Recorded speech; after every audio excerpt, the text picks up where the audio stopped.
Les amis, salut à tous. J'espère que vous êtes en forme après ce week-end pascal. Soyez les bienvenus. Bienvenue à la maison comme d'habitude dans mon petit bureau pour ce point média.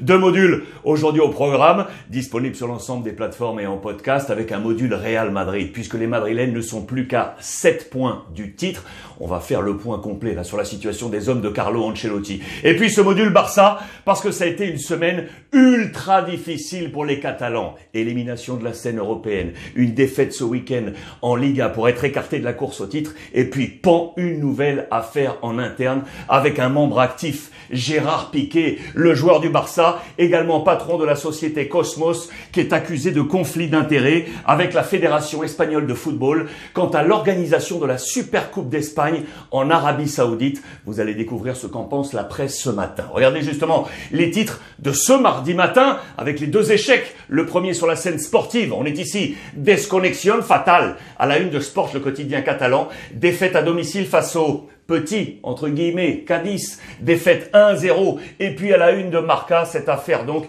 Gérard Piqué, avec le visage en toile de fond du capitaine du FC Barcelone. On va revenir sur cette semaine, car il y a eu un premier temps difficile. C'est l'élimination en Coupe d'Europe. Après l'élimination en Ligue des Champions, eh bien le Barça est tombé en Ligue Europa à domicile face au modeste allemand de l'Eintracht Francfort. Défaite 3-2. Le Barça est retourné à la une de Marca. Et regardez le jeu de mots ici à la une de As. En blanco, en blanc. On a une allusion au Real Madrid, puisque les 2 équipes sont vraiment pas dans la même dynamique. Araujo qui est pris là, dans le filet de l'Eintracht Francfort. On va y revenir pourquoi le en blanc. Et regardez la une catalane. Quelle déception avec Gérard Piqué et le caput au Camp Nou, le caput en allemand, avec le K transformé là du C de Camp Nou, avec, regardez pourquoi en blanc. Vous voyez ce qui se passe au fond là. Les tribunes du Camp Nou étaient parsemées de blanc, dirais-je parsemées. C'était rempli de supporters blancs, le maillot de l'Eintracht Francfort.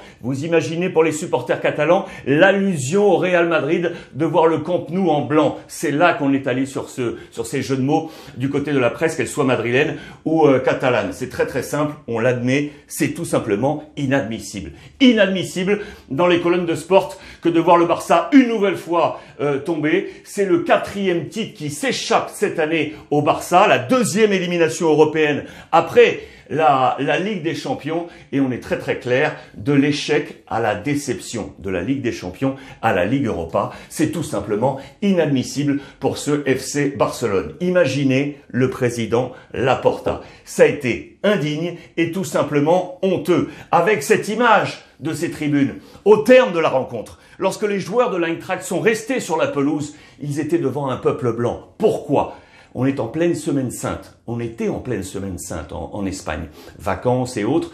Les Catalans sont partis. Que s'est-il passé? Il y a eu une revente de places aux supporters allemands qui sont du coup venus en nombre. Et ça, le président Laporta n'a pas du tout apprécié. Je vous le répète, imaginez l'antre barcelonais teint de blanc, l'allusion au Real Madrid, les couleurs également de l'Eintracht Francfort à l'extérieur. On a parlé de revente, vous le voyez, en interne dans les membres de direction du FC Barcelone. On a accusé les socios d'avoir donc revendu les abonnements. Il y a une enquête qui est en passe là du côté du FC Barcelone de faire également du grand bruit pour comprendre cette politique interne de revente. Il y a donc un dilemme quant au négoce des places du Camp Nou au FC Barcelone. Est-ce qu'il faut laisser les abonnés éventuellement les revendre? Est-ce qu'il faut que ça repasse par une commission avec le club? En tout cas, de nouvelles règles vont être appliquées par le président Laporta, et très rapidement d'ailleurs, à compter du match de demi-finale de Ligue des Champions féminine entre le Barça et Wolfsburg, on veut contrôler ces places éventuellement laissées à disposition pour ne pas qu'elles soient revendues aux supporters adverses, pour que l'ambiance ne soit bien un match à domicile pour le FC Barcelone, ce qui fut peu le cas face à l'Eintracht Francfort. C'est une nouvelle affaire pour le président Laporta. Ce qui est sûr, c'est que Xavi non plus n'a pas du tout apprécié. Élimination, coup de massue, massasso pour son équipe après la Ligue des Champions. Et donc, juste avant le match de Cadiz, cette conférence de presse, l'appel était à la réaction, vous l'aurez compris, avec plusieurs schémas dans cette conférence de presse. On parlait justement de ces matchs à domicile avec cette revente de places. On s'interrogeait sur Clément Lenglet qui a été dans le dur face à l'Eintracht Francfort. Xavi l'a défendu en conférence de presse et on parlait d'un autre fait très marquant, c'est la blessure du petit Pedri, le nouveau génie du FC Barcelone depuis le départ de Messi. On compte sur lui, sauf que dans ce match face à l'Eintracht, blessure aux ischios jusqu'au terme de la saison, les amis. Jusqu'au terme de la saison et ça risque d'être un petit peu long. Ça, c'est la conférence juste avant le match de Cadiz. Et donc, vous l'avez vu, réaction attendue. D'autant plus que le Real Madrid, vous le savez, s'est imposé sur la pelouse de Séville 3-2 pour mettre déjà une main sur le titre de champion et surtout mettre à distance les principaux poursuivants. Le Barça devait s'imposer à domicile pour rester mathématiquement, vous l'aurez compris, dans la course au titre. On a vu cette victoire du Real Madrid comme un rêve qui s'envole en fumée. Ok, il fallait réagir. Ok, il fallait s'imposer face à Cadiz. Mais avec cette victoire du Real Madrid, avec encore un super Karim Benzema, eh bien, tout semblait difficile pour le FC Barcelone. Et du coup, en interne, les crises sportives,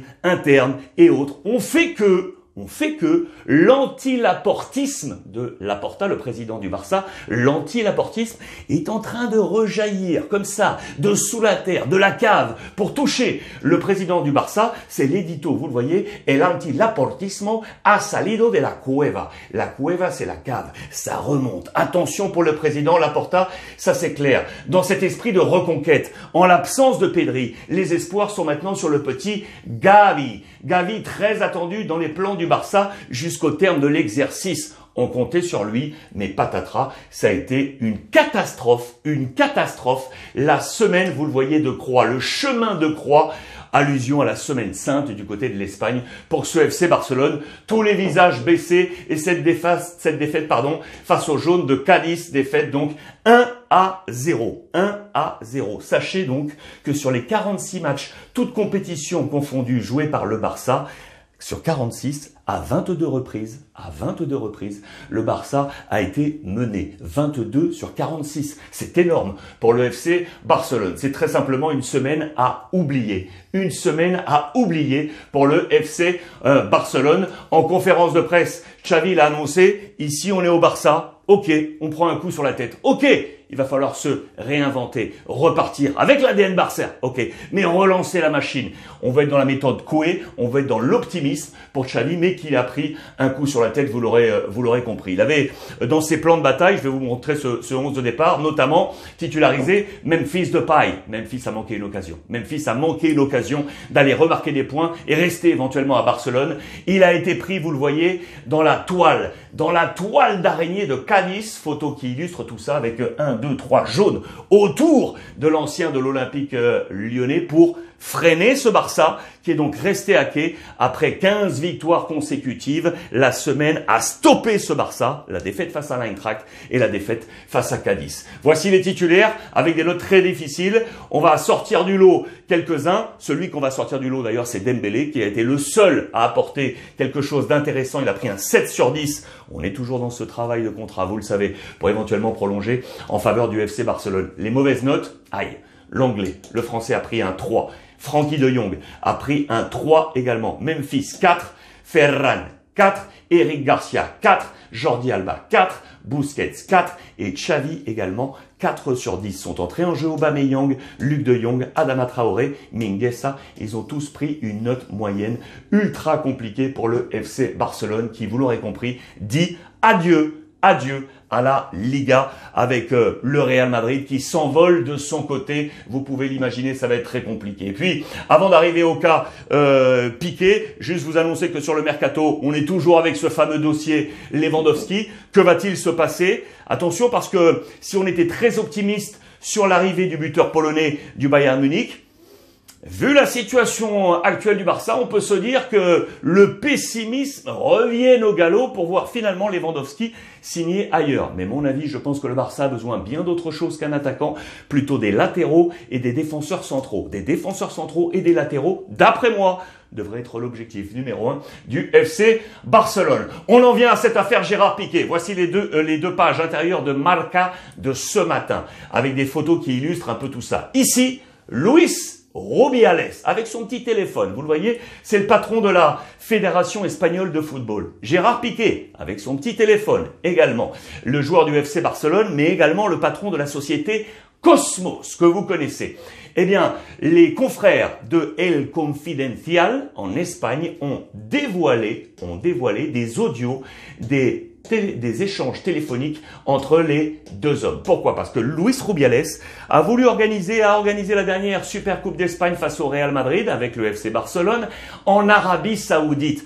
Pour permettre cette organisation, eh bien, Luis Rubiales a contracté avec la société, a trouvé un contrat avec la société de Gérard Piqué, Cosmos. Cosmos a aidé Rubiales à organiser, vous l'aurez compris, la Super Coupe d'Espagne en Arabie Saoudite. Sauf qu'on est un peu jugé parti là. Et oui, parce que le FC Barcelone jouait cette finale de la Super Coupe d'Espagne. Et donc on nous parle de conflit d'intérêts. Plusieurs commissions seraient arrivées dans la poche de Cosmos et donc de Gérard Piqué alors qu'il jouait lui-même cette finale de la Super Coupe d'Espagne face au Real Madrid. On est dans la légalité. Attention, je le répète, on est dans la légalité. Mais il y aurait un problème, vous l'aurez compris, éthique et de conflit d'intérêts avec Gérard Piqué et Luis Rubiales. C'est également regardez dans les colonnes de Sport ce matin. Je ne vois pas de conflit d'intérêts, c'est juste du négoce. Luis Rubiales avec l'organisation de cette Super Coupe d'Espagne en Arabie Saoudite. Hier, Piqué s'est exprimé sur sa chaîne Twitch. Interrogé par notre confrère en Espagne, Juanma Castaño, tout a été bien rappelé, bien exposé. Et Gérard Piqué a dit notamment, les amis, vous, dans quel monde vivez-vous? Ici, on est dans un monde de négoce. Tout est légal. Tout est légal, mais attention, et notamment la veine journaliste avance qu'il y a un problème éthique et de conflit d'intérêts. C'est une enquête qui est suivie, approfondie dans les prochains jours. Ça va de nouveau amener du désordre du côté du FC Barcelone. C'est une grosse affaire qui agite le football en Espagne. Voilà pour ce point. Barça aujourd'hui, les amis. Restez bien avec nous sur l'ensemble des plateformes et en podcast. Également disponible le module Real Madrid, puisque oui, ça y est, Carlo Ancelotti, avec 6 journées de la fin, il ne lui manque plus que 7 points pour être sacré champion d'Espagne, peut-être dès ce dimanche sur la pelouse de l'Atlético Madrid. On en parle ensemble. En attendant, je vous embrasse. Profitez des vôtres, comme d'habitude. Passez une belle journée.